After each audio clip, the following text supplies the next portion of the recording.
Welcome everybody to our chamber chat today, and it's my pleasure to hand over to our President Colin Ahern, who will welcome everybody. Over to you, Colin. Thanks, John. It's great. I'm pleasantly surprised to see so many people here today, and you're all very welcome.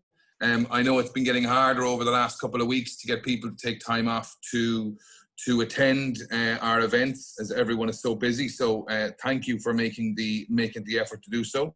The chamber chats has been very popular, but like I said, I fully understand how people are getting busier as they get back to work and as more people get back to work. With that in mind, after this chat, we've decided to move the frequency of the chats back to one per month, and hopefully this will suit your schedules and see you to hopefully be able to join us on a regular basis. Today, we're delighted to partner with one of our members, Health and Wellness Ireland, and a warm welcome to their co-CEO, Darren Murphy, who will talk to us shortly. So I hope you enjoyed today's event, and I'll hand you over to John to start proceedings. Great stuff. Thanks very much, Colin. And yeah, without any delay, I'll go straight into what it is we're talking about today. We're all, you can't get away very far away from COVID-19. And there's lots of things that we're trying to do to help us deal with it. And one of those things is health and wellness. And today's topic is very much about your health and well-being, past, present, and future.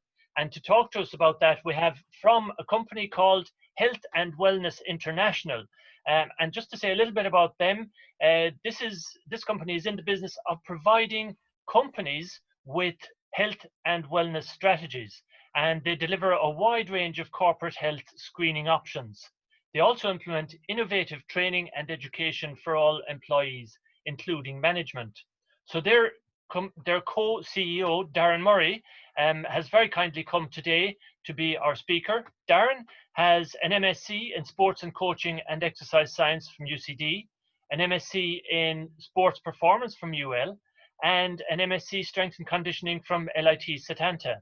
He currently lectures part-time at Waterford Institute of Technology, and he's responsible for product and service development, financial management, operations, and special projects in Health and Wellness International. So Darren will now talk to us on this highly relevant topic in these post-COVID times. And Darren, I'll hand over to you and screen share now. You have a few slides there that you want to share with us. So over to you, Darren. Yes, thank you very much. That has been the best intro I have received during all my events during COVID time. So thanks very much, John. You got everything perfect there. Really appreciate that. Okay, so thanks for having me, guys. The last time we did an event for the Kilkenny Chamber was face-to-face in February, and it was fantastic. We had a great time down there, and we were treated really well. I just want to thank John, Roisin, and Colin for their assistance in pulling this together. Appreciate it. So as you can see from this slide here, everybody can see the slide? Yeah.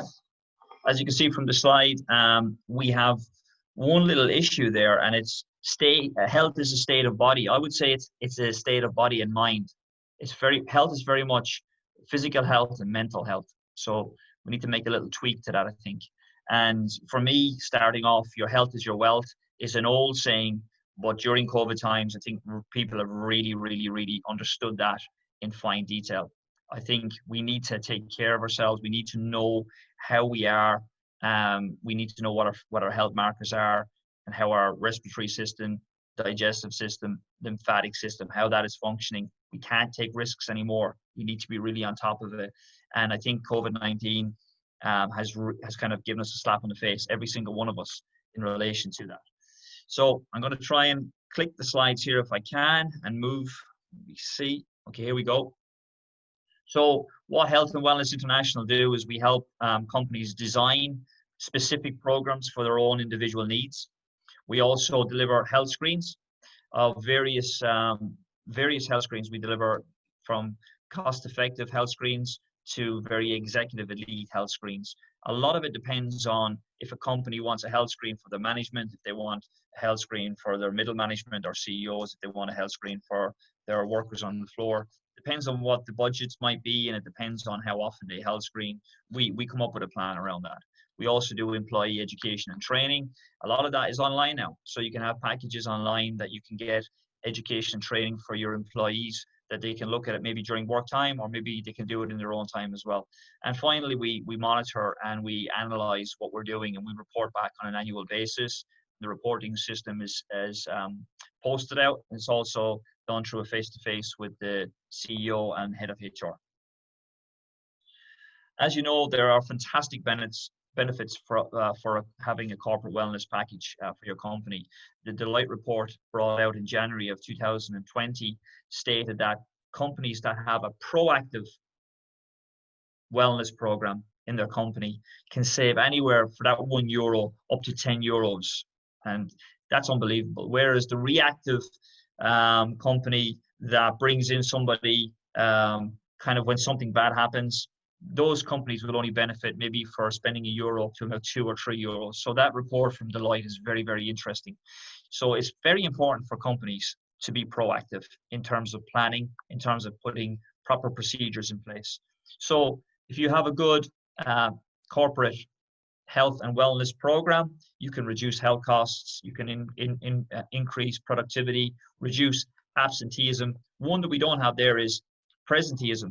And I think that's a big thing, that you can have somebody in the office, but are they present? Are they actually operating and functioning the way they should be?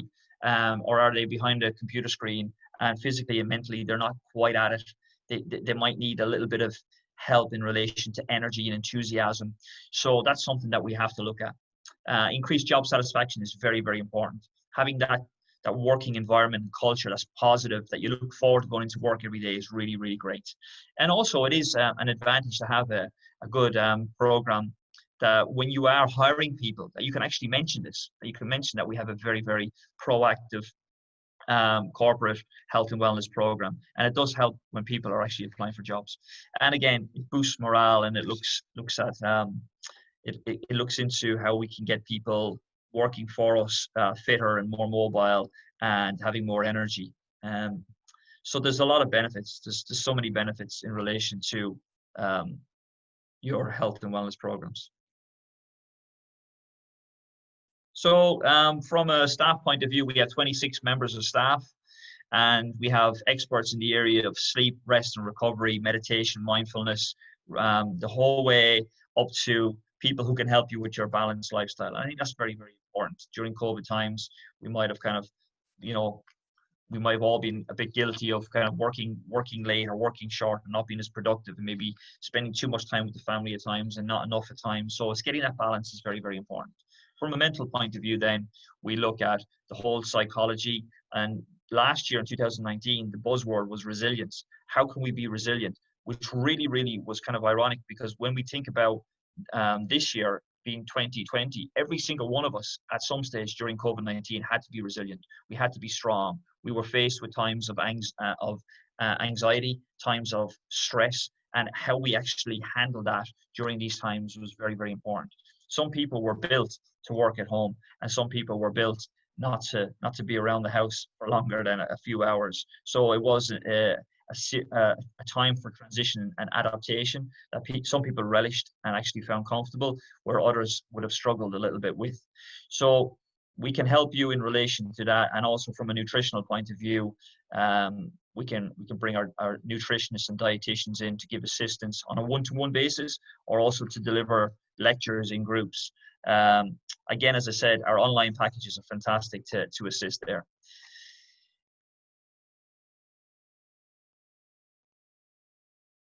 Okay, so from a health screening point of view, we have an executive, a complete, and a metabolic. And metabolic is very, very cost effective. It takes about 10 minutes to actually implement. It's really quick. Beauty about the metabolic is not only is it a cheap health screen, it tells you how your bone density is. It tells you are your bones in a strong position. It tells you about your visceral fat, the fat that actually gathers around your organs within your body. So it's a simple, small, basic test, but it's very, very effective. And then we have a complete, where we look at things like blood sugars, and we move on to do pinpricks, to our executive, where we have a nurse and a doctor, and we do tests like ECGs and full bloods that we send to the laboratory in Dublin. This information here we have, guys, was collated from health screens that we delivered in Q4 2019 and Q1 2020, and it's based around 12,000 workers that actually underwent health screens. And the worrying statistic that came in, especially during COVID-19, where our respiratory system is impacted, is that 15% of the people who were screened had lung function issues. Okay, so problems with breathing. So might have been down to an issue or an ailment that they might have had, but it also might have been down to the fact that, are we exercising? Are we getting our lungs to expand? Are we actually working our lungs and heart? And you can see here also from the slide, there's other statistics as well, like blood pressure issues, 40% of people, blood sugar levels, which mainly would have been down to dietary issues. As you know, we're on course. Unfortunately, we're on course by 2030 to be the most obese country in the EU, which is a really worrying statistic. So Ireland has to really get its act together. We are embracing, unfortunately, fast food. Everywhere you look in towns and villages now, there's fast food restaurants jumping up, and this easy, accessible, cheaper food is being eaten, and it has a detrimental effect on your cholesterol and on your blood sugar levels, and we have to realize that and understand that and accept that. So we have to be taking care of what we eat. It's very, very important. It's imperative. So health screens will tell us how our bodies are acting. It will tell us what we need. So during COVID-19, back in January, I had a full health screen, and I thought that I was in fantastic condition, but my white blood sugar levels were low, and my white blood cells were low, and it was something that was a shock to me. So I had to actually take that on board, and I had to find strategies on how to improve my white blood cell levels, and I wouldn't have known unless I had a health screen. So the health screen was very, very important for me to actually see where I was. Today, I'm just looking at 5 very simple tips, and one is stress. So I hope you've come across a thing called the stress curve before. If you haven't, please look it up. So the stress curve would be if you don't encounter any stress, and you'll be too laid back, you'll be sitting down, you won't be doing any work, productivity will be extremely low. If you're on the other end of the stress curve, you're working at an extremely hard level, you're borderline breaking down, and you're very, very, very stressed, and you could be actually going into the realm of depression. We want to try and work at what's called optimal stress. Optimal stress means that you're working in a situation where you're under a little bit of pressure, but not much. You're in control, even though you find it a little bit demanding. And that optimal stress is very, very important in life. What can help us is that we're getting proper sleep. Sleep and rest is key on this one here. And we also focus on our breathing. Every now and then when things get tough, there's no harm in stopping, focusing on your breathing, making yourself present, understanding where you are, and trying to relax and bring yourself back.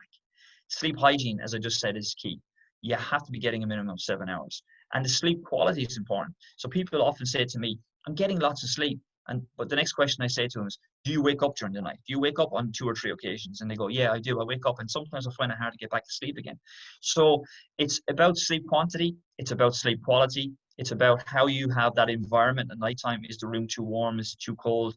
It's very, very important that you have full recovery for mental alertness and mental health. Nutritional needs is key. So during COVID-19, we might have all gone off the rails a small bit at times from a nutritional point of view, but we have to get back on track now, and we have to make sure we're eating the right foods. Foods that can reduce inflammation in the gut, foods that can be limited in relation to sugar and alcohol. Can we eat a lot more healthier foods? I know that since the gyms opened up there 2 weeks ago, I've been back in the gym on a daily basis, and I've looked at my nutrition in fine detail, because it's where we need to be. It's where we need to go.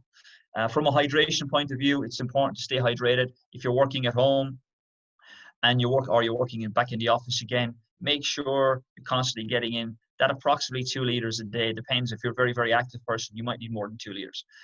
If you're a person who's just kind of living a relaxed lifestyle and you don't exercise too much, 2 liters is a good starting point, I think. Movement and exercise is important. So I've got this new this new watch now, that if I'm sitting down more than 30 minutes or 35 minutes, it gives me this buzz and says, get up and move. And I think technology is fantastic. We should embrace it, whether it's on our phone or whether it's on our watch. Just get up, walk to the water fountain in the office here, do a few stretches, maybe go up and down the stairs 2 or 3 times. Just get a couple of steps in and hit those targets and goals that you have planned for throughout the day. This little slide here is just on staff progression. As a member of staff, you want your staff to be happy, relaxed, and in control of their lives. You want them to be strong and healthy and fit for purpose. But we also want to be ambitious, and we want to move across, and we want our staff to be empowered. We want our staff to be resilient, and we want our staff to be confident. That's key going forward. We want to always develop and always improve. And that's important, that we try and strive to be better individuals. Of course, be content with who you are, and I'm very much into that. But I always want to try and challenge and push myself. And from a staff point of view, we should always look to become a little bit better in what we do, whether it's our nutrition or whether it's our exercise or whether it's our mental health. Always looking to try and to keep going and keep the direction in a forward momentum rather than regression. And that's key. So thanks very much, guys, for listening to me today. If anybody has any further questions or queries, I would encourage you to contact myself at Health and Wellness International. We would love to get a call from you, or we would love for you to engage with us through email or whatever it might be. And please God, we can do face-to-faces relatively soon. And we would like to help any company that needs any assistance going forward. We'd love to help you out. Thanks, John.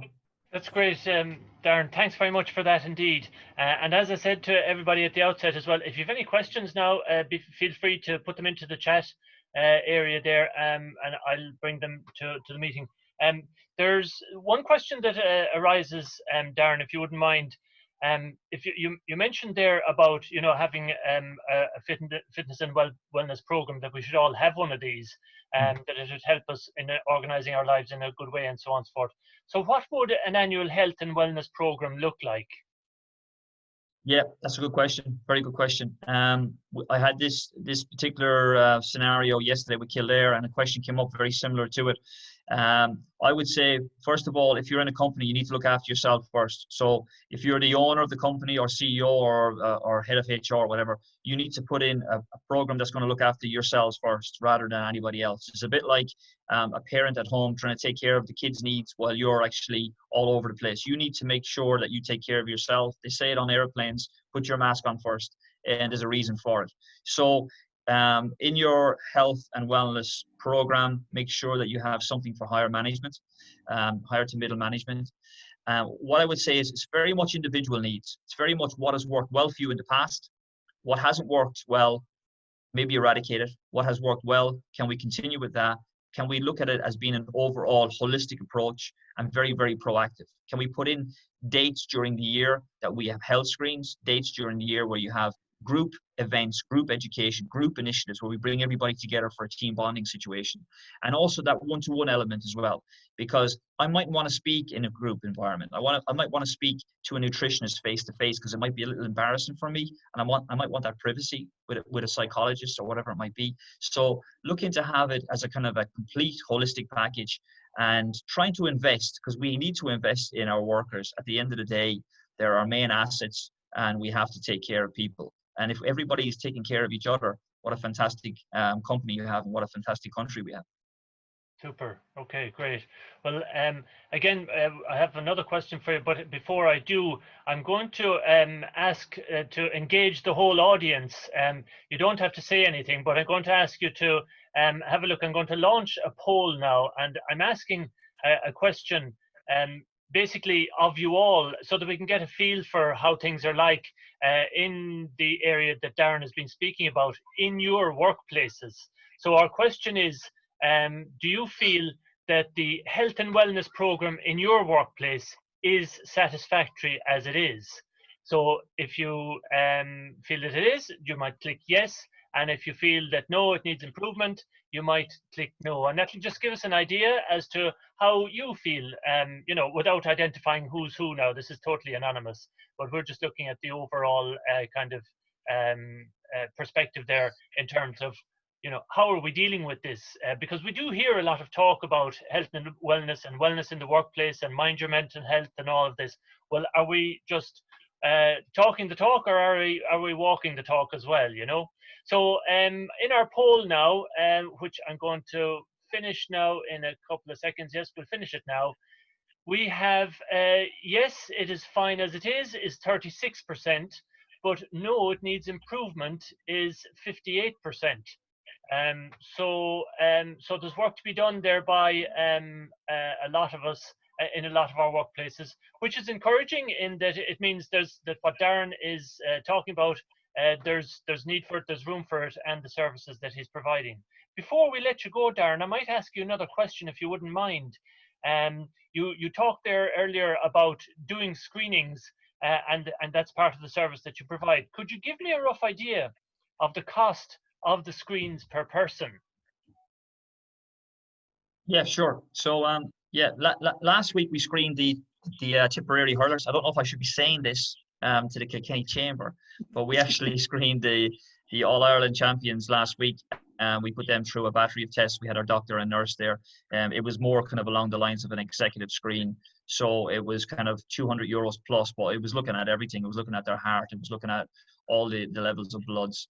But the metabolic screen is probably our cheapest screen. It's about €40 per person. And the screen that all companies go with is the complete screen. You're talking about a price point of about €120. And you get things like your cholesterol, your blood sugars, and you can get thyroid done. You can get some really key tests that we should all know what the markers are. I think we have to get away from guessing. I feel fine. We have to get away from kind of like thinking we're okay. We need to know and have a look at statistics and facts and go, yeah, okay, so my levels are my calcium, my magnesium levels, all these levels are fine. It says that I'm within the range. I know exactly where I am. So I think taking the guesstimate away and basing your health on facts and figures and knowing exactly where you are, it's a really, really nice position to be in. You feel more secure about yourself. You feel more confident about your body and your mind. Very good. And with a typical program then, what's involved? Is it a once-off, or is it something that you do over a number of sessions or a number of weeks or over a specified time period? Yeah, John, what we would say on that, a lot of it depends on budgets, but what we would say is you should have something to look forward to. There should be something coming up where it's maybe a corporate charity event that we can do it, where not only do your workers get some sort of education and training in relation to nutrition and exercise, so they're getting fitter from it, but maybe you're giving a bit back to the local school or the local club or the local charity. I would also say that there's an opportunity, a window for us to bring in our nutritionists and our personal trainers and our lifestyle coaches to do one-to-ones. And one-to-ones are great because you're sitting down and it's confidential and you're getting a chance to talk very, very personal to a person. But then we have group events where we might bring in, as I said, we might bring in someone like our sleep expert, and you have everybody in the room, and that person might just talk for 45 minutes, and we can use it as a lunch and learn. And lunch and learns are very, very effective in companies because you're not really impacting on your productivity that day. So a lot of companies that bring us in, they do it during lunch and learns, or they might do it maybe before company starts in the morning. They might bring us in from 7 to 8, and we do a talk in the morning. But the online education that we're offering now, we have a bronze, silver, and gold package. The online is going down very, very well because you buy it for your workers. You say to your workers, it's up to you to use it. It's there for you. There's videos on everything you need to know about your health and your lifestyle. It's all there. You have a year to use it. And we can tell the companies then who's been engaging and who hasn't been engaging. So we can say, Alan has been watching videos every week for the last year. Alan's really engaging. We can turn around and say, Roisin, she hasn't even opened her package yet. So you as a company can go, okay, fair enough. It's actually working with 80% of our employees, with the other 20 it's not working. And it gives you a really good feel of where you are. Super, great stuff. Another question that's come in, how often should someone be screened? Yeah, I think minimum should be 6 months. So what we do with a lot of companies, we were in the Dublin County Council, where they had 6,000 workers. We were in there before Christmas, and we do what we call a full health screen with them. We do a kind of a complete health screen that we talked about, not the executive, because the executive for numbers of that would be would be too much for them.